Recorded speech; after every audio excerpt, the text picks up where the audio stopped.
exterior de este líder mundial, de este político llamado el Anticristo, es semejante a un leopardo. Pero su forma de actuar, los pies, cómo camina, cómo se comporta, cómo actúa, es como un oso.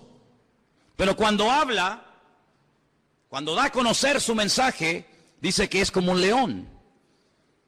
Claro, para entender esto, uno tiene que ir al libro de Daniel. Yo siempre he dicho que la Biblia es una especie de gran rompecabezas, un gran puzzle. Hay cosas que Daniel dice que el Apocalipsis te explica. Y hay cosas que lees en el Apocalipsis que si no conoces Daniel, no puedes entender nunca. La Biblia nos enseña que en el Antiguo Testamento, en la época del profeta Daniel en Babilonia, él tuvo un sueño una noche. Y él dice que vio 4 animales que le llamaron tremendamente la atención. Dice que él vio a un león con alas. Dice que vio a un oso que estaba apoyado sobre una pata más que de otra. Luego ve a un leopardo que tiene 4 cabezas y ve a una bestia, que fue la que más le llamó la atención a Daniel. Gracias al Señor, ese sueño, el Señor se lo interpretó y le dijo lo que significa. Por eso no tenemos que inventarnos nada. Simplemente ir a la Biblia y ver qué explicación le dio el Señor a Daniel sobre ese animal, esos animales. Y le dijo, mira, el león es Babilonia. Amén. El león es el imperio que en este momento tú conoces y gobierna toda la tierra, Babilonia. Ese imperio caería, ese imperio desaparecería con el paso del tiempo y se levantaría otro imperio, que era el imperio de los medos persas, que está tipificado o representado por el oso. Los medos persas también caerían, desaparecerían de la escena mundial y se levantaría un tercer imperio tremendamente poderoso, el imperio de Alejandro Magno, los griegos, representado con un leopardo de 4 cabezas. Y finalmente dice que ve una bestia, no es un animal normal y corriente, es algo extraño, es una bestia, es un monstruo que dice que tiene 10 cuernos y bueno, es un animal indescriptible porque ya te digo, no existe. La historia nos enseña que Alejandro Magno cuando murió no dejó descendencia. No ocupó su hijo y posteriormente el hijo de su hijo el trono, sino que Alejandro Magno murió sin dejar descendencia. Algunos dicen que era homosexual y que nunca se casó y tuvo hijos. Su imperio, que era un imperio enorme, que se extendió por todas partes del mundo conocido, cuando él muere, se divide en 4 pedazos. Y 4 de sus generales más conocidos, Casandro, Lisimaco, Teleuco y Ptolomeo, se apoderaron de lo que antiguamente fue un solo reino, pero que ahora son 4. Y cada uno toma posesión de uno de estos pedazos. Así que sabemos que el león es Babilonia, el oso son los persas o los iraníes, y el leopardo era Grecia. ¿Y qué es lo que está diciendo el Señor a Juan en Apocalipsis capítulo 3? Que cuando aparezca en la escena mundial este hombre, que vamos a llamarlo el Anticristo, va a tener de todo un poco. Su apariencia, su aspecto va a ser el de un leopardo, es decir, el de un griego. Cuando él se mueve, se comporta, toma decisiones y actúa, dice que actuará como un oso, es decir, como un persa. Pero dice que cuando abra la boca y hable, se va a comportar como un león, como un babilónico. Claro, hay que ir a la historia y analizar y estudiar cómo eran esos pueblos. Porque aunque eran todos imperios terribles y paganos y idólatras y despiadados, hay características de unos que otros no tienen. Por ejemplo, los griegos le dieron mucha importancia al aspecto físico, al hedonismo, al vivir bien, al pegarte la gran vida.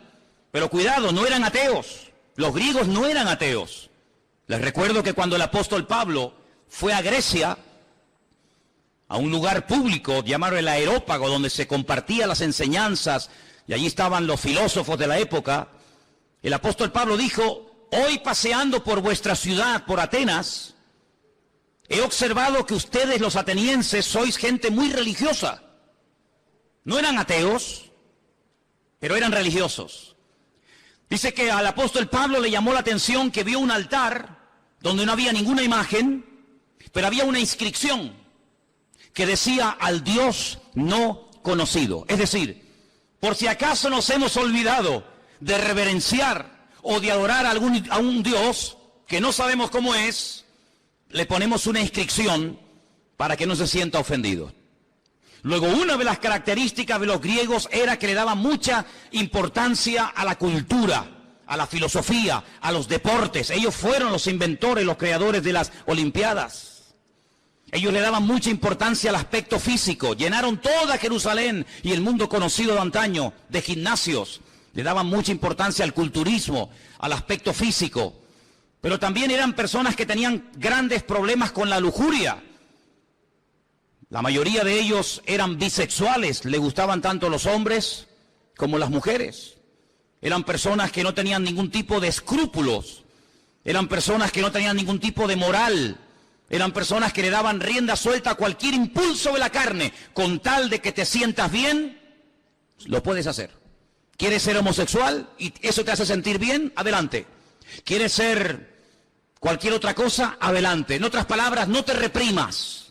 No tengas ningún recato, ningún principio moral o espiritual, sino rienda suelta a los impulsos. El anticristo será así.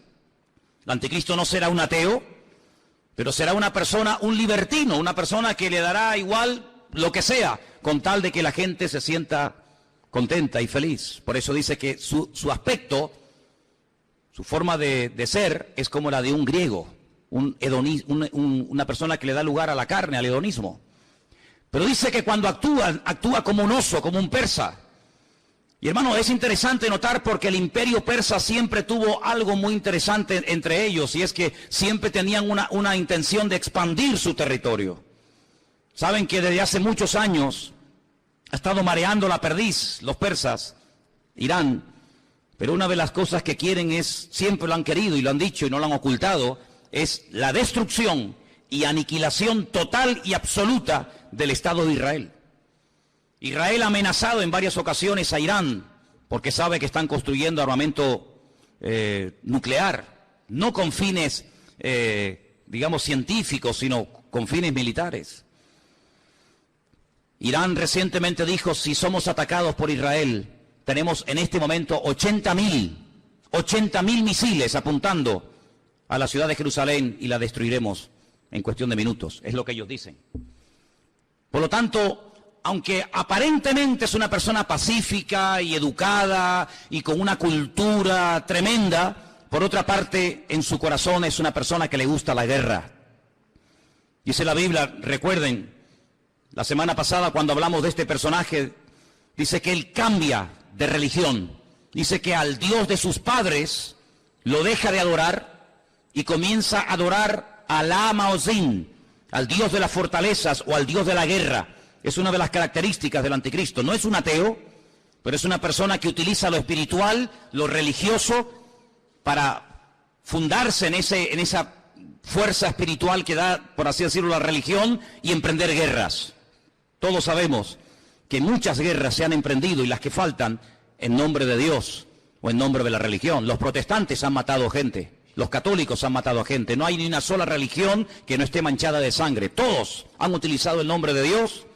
Cuando la famosa guerra del Golfo, veíamos a Saddam Hussein orando para recibir fuerzas para atacar a los americanos y vencerlos, pero también veíamos en las iglesias de Norteamérica orando a los creyentes para que los soldados norteamericanos no murieran, y vemos que se mezcla todo, lo político, lo religioso, lo espiritual. Así será el anticristo, un sincretismo, una mezcla de todo, una mala utilización del nombre de Dios, utilizando a Dios para beneficios personales. Pero dice que cuando él habla como un león, es decir, será un ser arrogante. Los babilónicos, si algo tenían que les caracterizaba, era la arrogancia, la soberbia. Se creían que eran los amos, los dueños del mundo. Así será este personaje. Pero este personaje del cual hablamos la semana pasada, que es la primera bestia, la que sube del mar entre las naciones, de los pueblos, de entre los gobiernos, tendrá el apoyo total y absoluto de otra bestia que vamos a ver sus características. Apocalipsis capítulo 13, versículo 11. Y fíjese en esta palabra.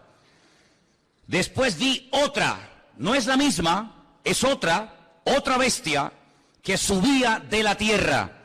La primera bestia subía del mar, la segunda sube de la tierra. Tenía 2 cuernos semejantes a los de un cordero, pero cuando hablaba como un dragón. Jesús dijo en cierta ocasión que de la abundancia del corazón habla la boca. ¿Cuántos dicen amén? Su aspecto es un cordero, pero en cuanto abre la boca sale toda la basura que tiene dentro y se da a conocer lo que realmente lleva: maldad y muerte por todas partes. Dice que ejerce toda la autoridad de la primera bestia en presencia de ella.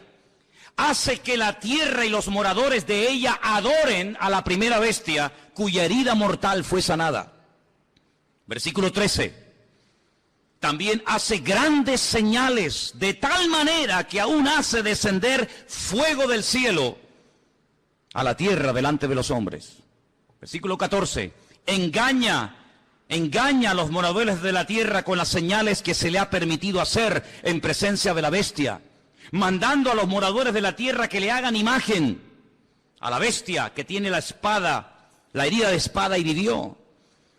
Se le permitió infundir aliento a la imagen de la bestia, para que la imagen hablase e hiciese matar a todo el que no la adorase. Verso 16. Hacía que a todos, pequeños y grandes, ricos y pobres, libres y esclavos, se les pusiese una marca en la mano derecha o en la frente, y que ninguno pudiese comprar ni vender sino el que tuviese la marca, o el nombre de la bestia, o el número de su nombre. Dice, aquí hay sabiduría. El que tiene entendimiento, dice, el que tiene entendimiento cuente el número de la bestia, pues es un número de hombre, y su número es 666. Es decir, que en los últimos tiempos surgirá un nuevo orden mundial.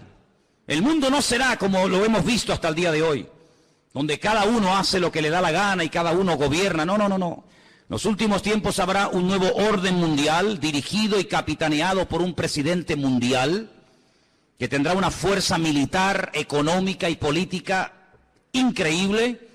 Y a este personaje se le conoce vulgarmente con el nombre del anticristo, el que se opone a Cristo, el que quiere suplantar la figura de Cristo. Pero tendrá a una persona que la Biblia lo llama, fíjense qué curioso, falso profeta. Si analizamos toda la Biblia, vemos que la figura de los profetas era algo muy importante. La Biblia está llena de verdaderos y auténticos profetas. Daniel, Jeremías, Isaías, Habacuc, Sofonías, Malaquías, cientos de buenos profetas. ¿Qué era un profeta?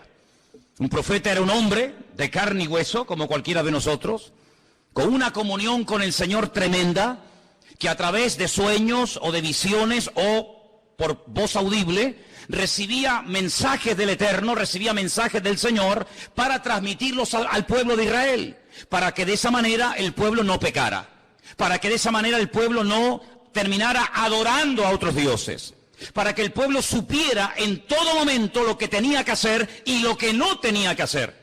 Un profeta era una bendición para el pueblo. ¿Por qué? Porque era el nexo que unía al pueblo con Dios y a Dios con el pueblo.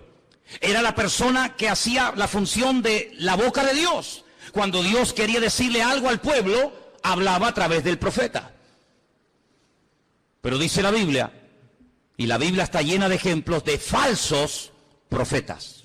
Hay capítulos enteros en Jeremías, en Ezequiel y otros libros que nos hablan acerca del daño tremendo que hacían los falsos profetas. Por ejemplo, la Biblia dice que cuando las tropas del rey Nabucodonosor habían rodeado la ciudad de Jerusalén, había falsos profetas que decían, tranquilos, no pasa nada, no se preocupen, vamos a ganar la guerra. Nabucodonosor va a ser derrotado. se va a cansar y se va a marchar a su tierra.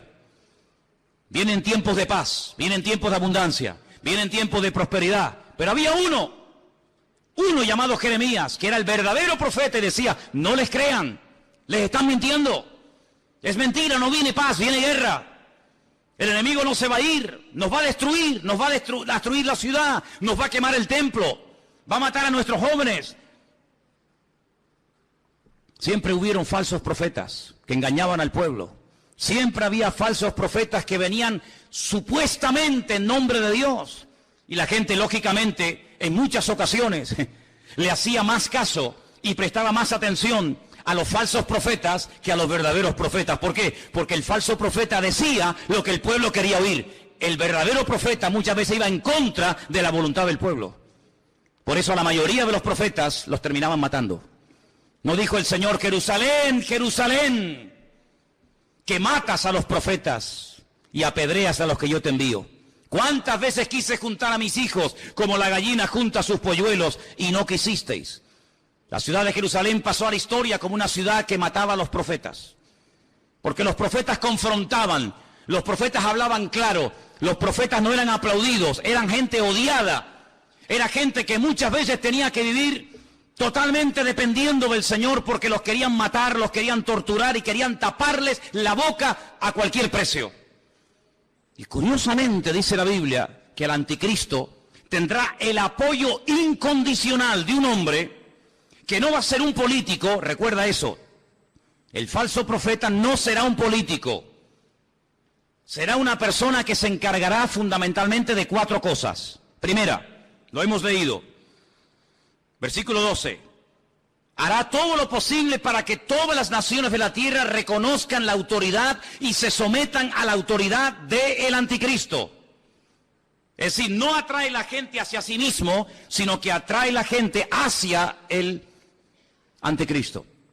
Es decir, será en relaciones públicas del anticristo, el que le hará la publicidad, la propaganda, el que irá por los platós de televisión, por las emisoras de radio, el que dará todo tipo de ruedas de prensa y de respuestas a las naciones, presentando a este hombre como la alternativa real y genuina que el mundo necesita. Les puedo asegurar que será conocido en todas partes de la tierra.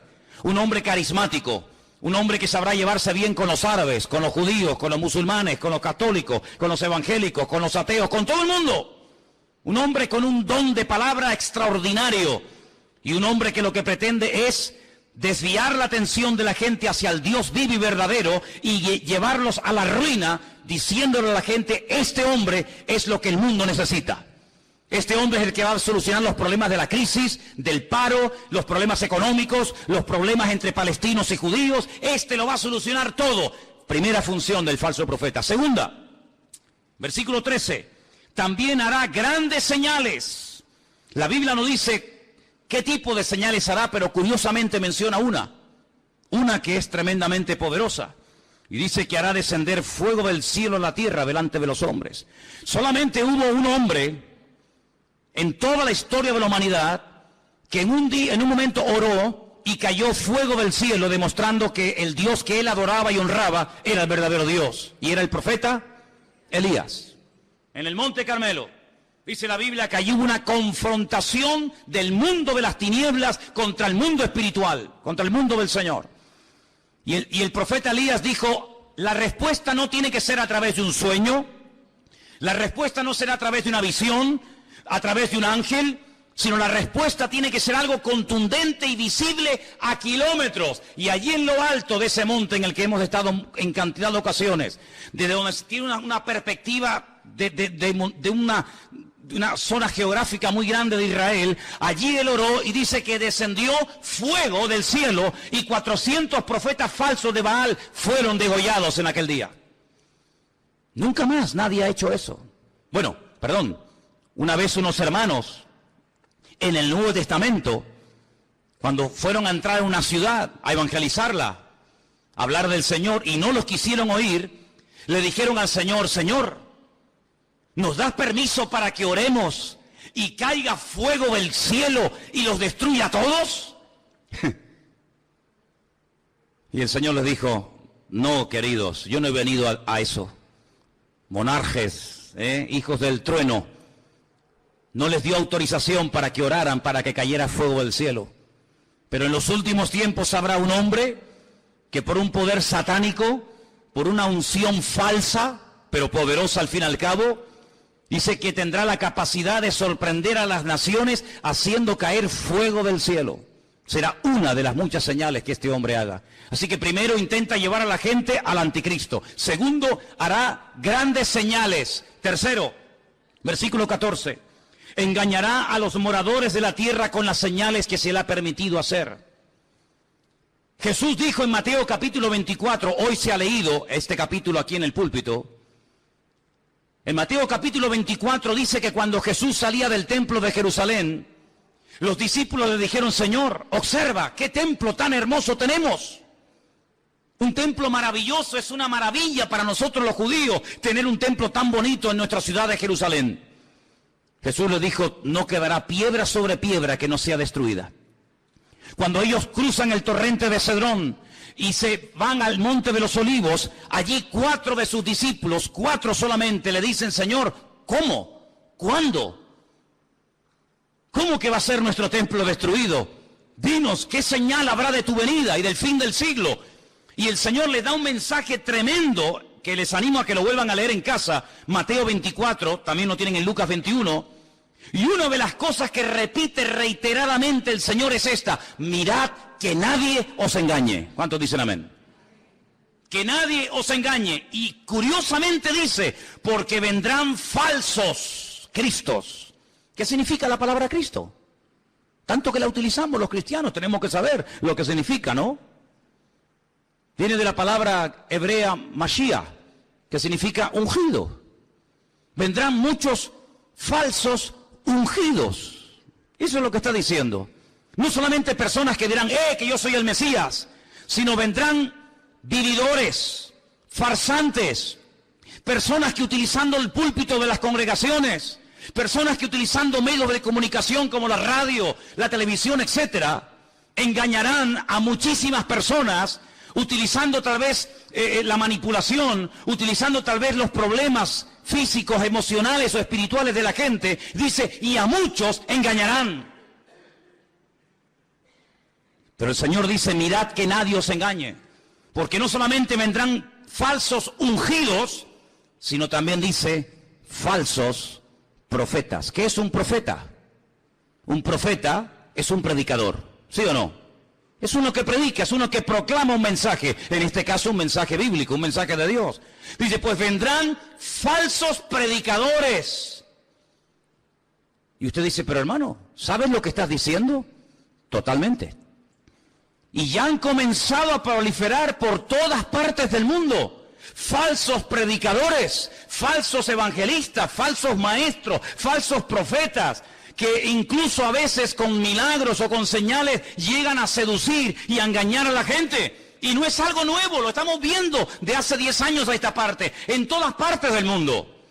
Pero en los últimos tiempos habrá una persona que será el máximo exponente del engaño y de la mentira, que la Biblia lo llama el falso profeta. ¿Y qué podemos hacer los cristianos? ¿Tenemos la obligación de creer todo lo que los pastores dicen? ¿Tenemos la obligación de creer todo lo que la gente predica en un púlpito? Rotundamente no.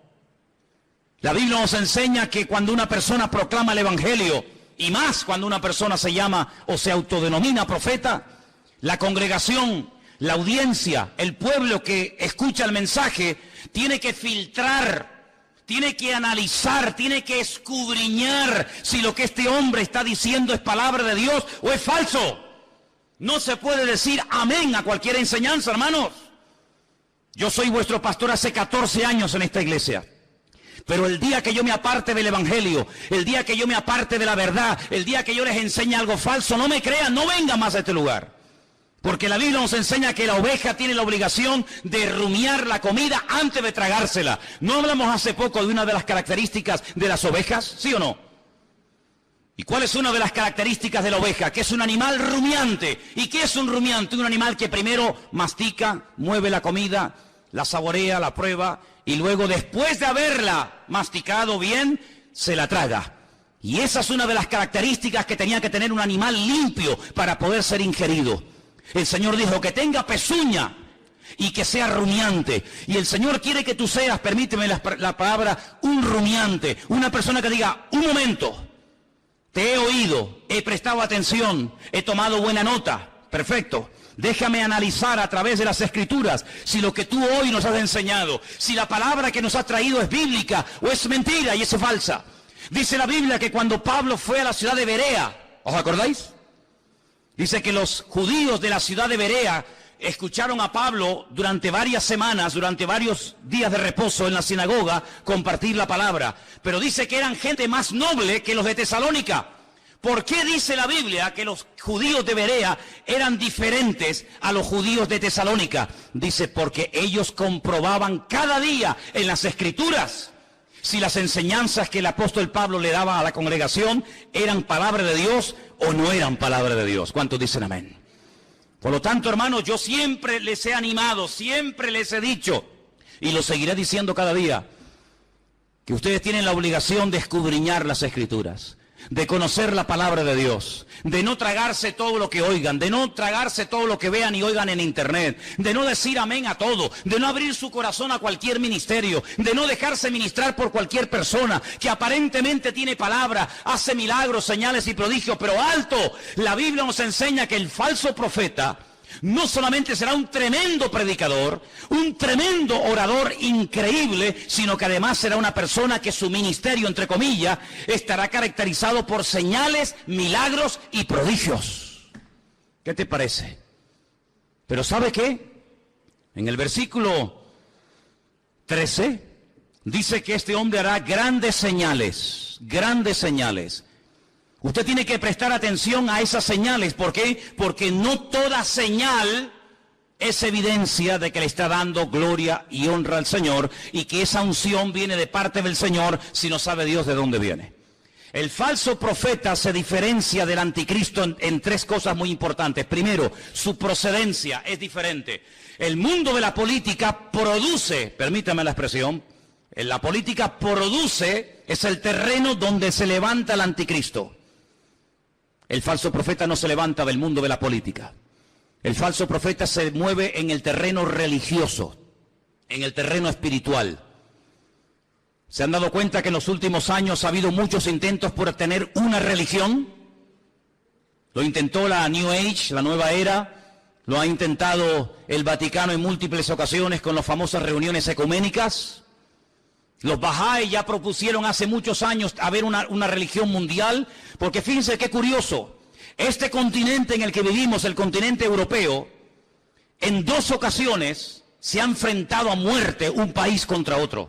¿Sí o no? Primera Guerra Mundial, Segunda Guerra Mundial, unos contra otros, millones de muertos, ciudades arrasadas completamente, familias destruidas. Europa quedó totalmente en ruinas. Pero eso ya pasó a la historia. Antes los que se peleaban, ahora son amigos. Ahora comen juntos. Ahora hacen negocios juntos. Ahora se venden los productos unos a otros. Luego ya no estamos en un tiempo de guerra en Europa. Estamos, entre comillas, en un tiempo de paz. Ya no nos peleamos unos contra otros, ¿ve? Porque en una guerra todos pierden. Ahora nos unimos en una unidad política y económica y donde tenemos todos en común una misma moneda. ¿Sí o no? Usted puede viajar por Europa, por muchos países, y no tiene que cambiar en un país la moneda, en otro la otra, sino que con una misma moneda se puede mover. Ya no hay fronteras. ¿Se acuerdan cuando viajamos por Europa?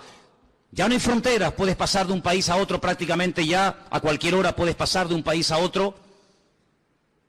Pero falta una unidad. Sí, hay una unidad militar, hay una unidad política, hay una unidad económica, pero no hay una unidad espiritual. El anticristo, a través del falso profeta, una de las cosas que tratará de mover en el mundo es que la gente llegue a la conclusión de que no es bueno que haya tantas religiones, sino que lo mejor es que haya una religión donde todos se sientan a gusto. Ya hace años están tratando de crear el Crislam. El Crislam, quieren unir el Islam con el cristianismo. En muchas congregaciones evangélicas, Ya la palabra Jehová o la palabra Yahvé o la palabra el Eterno o la palabra Dios ha desaparecido. Ya hay una nueva versión circulando de la Biblia en muchas iglesias evangélicas del mundo donde aparece la palabra Alá. En el principio creó Alá los cielos y la tierra. Alá lo que estamos diciendo. En otras palabras, para llevarnos bien, quitemos la palabra Dios, pongamos la palabra Alá. Hay muchas Biblias donde han quitado la palabra sangre. Es increíble cómo puede haber instituciones evangélicas que han quitado la palabra sangre de la Biblia, porque es una palabra que choca o es una palabra muy fuerte. Amados hermanos, vienen tiempos de cambios como ustedes no se pueden ni imaginar. Vienen tiempos en los que no solamente lo económico cambiará de una forma tremenda, sino lo espiritual cambiará de una forma que ustedes no se pueden ni imaginar. Ahora quiero leerles un versículo que se encuentra en Apocalipsis 16:13, donde dice que el falso profeta y el anticristo harán algo que muchas veces no se menciona. Y vamos a leerlo. Apocalipsis 16, versículo 13. Y dice así: vi salir de la boca del dragón, Satanás, de la boca de la bestia, el anticristo, y de la boca del falso profeta, 3 espíritus inmundos a manera de ranas. Son espíritus de demonios que hacen señales y van a los reyes de la tierra en todo el mundo para reunirlos a la batalla de aquel gran día del Dios Todopoderoso. Una de las cosas que el mundo tiene que conocer y ustedes, hermanos, tienen que saber, porque la Biblia lo profetiza con cientos y miles de años de antelación. Cuando te pregunta la gente, ¿y tú crees que habrá una tercera guerra mundial? ¿Crees que otra vez el mundo volverá a enfrentarse y a matarse y a pelear los unos contra los otros? Y yo te digo, no te quepa la menor duda. La pregunta no es si se van a pelear, la pregunta es ¿por qué tardan tanto en enfrentarse los unos contra los otros? El mundo se está convirtiendo en un caldo de cultivo donde la violencia y la agresividad será algo normal. Miren los colegios, hermanos. Hay muchos colegios en los Estados Unidos que es un peligro. Porque cuántos niños, cuántas docenas de jóvenes han entrado armados a un colegio y han asesinado a cantidad de compañeros. Amados hermanos, la violencia va a ser una de las características de los últimos tiempos. Habrá violencia en la sociedad, violencia en el tráfico, violencia en las iglesias, violencia en los parlamentos, violencia por todas partes. El Señor Jesucristo dijo que Él vendría, pero antes de que Él viniera, los tiempos en los cuales viviríamos serían como los días de Noé. Y cuando uno observa la generación en la que le tocó vivir a Noé, no era una sociedad pacífica. Cuidado, era una sociedad tremendamente avanzada para la época en la que vivía. Fijaros lo que querían construir. En la época de Noé se quiso construir el edificio más alto del mundo, un sigurat, una torre que llegara al mismo cielo, a la misma presencia de Dios, con el objetivo de demostrarle a Dios que a través de la tecnología de la época, el hombre era capaz de desafiar al mismo Dios y de llegar a su presencia no a través del medio establecido por Dios, sino a través del medio de la mente humana. La tecnología puesta al servicio del mal. ¿Piensan ustedes que el anticristo y el falso profeta no echará mano de la tecnología de la época para engañar y meterse en miles y en miles y en millones de hogares? No les quepa la menor duda. No les quepa la menor duda. Así que en los tiempos de Noé, no fue como en los tiempos del diluvio. Pero fue en los tiempos del diluvio, no fue como en los tiempos de la Torre de Babel. En los tiempos de la Torre de Babel, la Biblia nos enseña que Dios no destruyó a la humanidad, sino que la separó y la confundió. ¿Por qué? Porque habían aprendido un secreto tremendo. ¿Cuál fue? La unidad. Se unieron para lo malo. Sin embargo, en el tiempo del diluvio, se mataban los unos a los otros. El anticristo sabe perfectamente que la unidad tiene un poder tremendo. Por eso él lo que intenta es unir religiones, unir filosofías, unir diferentes estilos de vida para llevar a este mundo a la ruina y a la destrucción total. Una de las cosas que el hombre ha intentado y lo está consiguiendo desde los tiempos de la Edad Media es desterrar la palabra Dios, la palabra Biblia, del vocabulario del ser humano.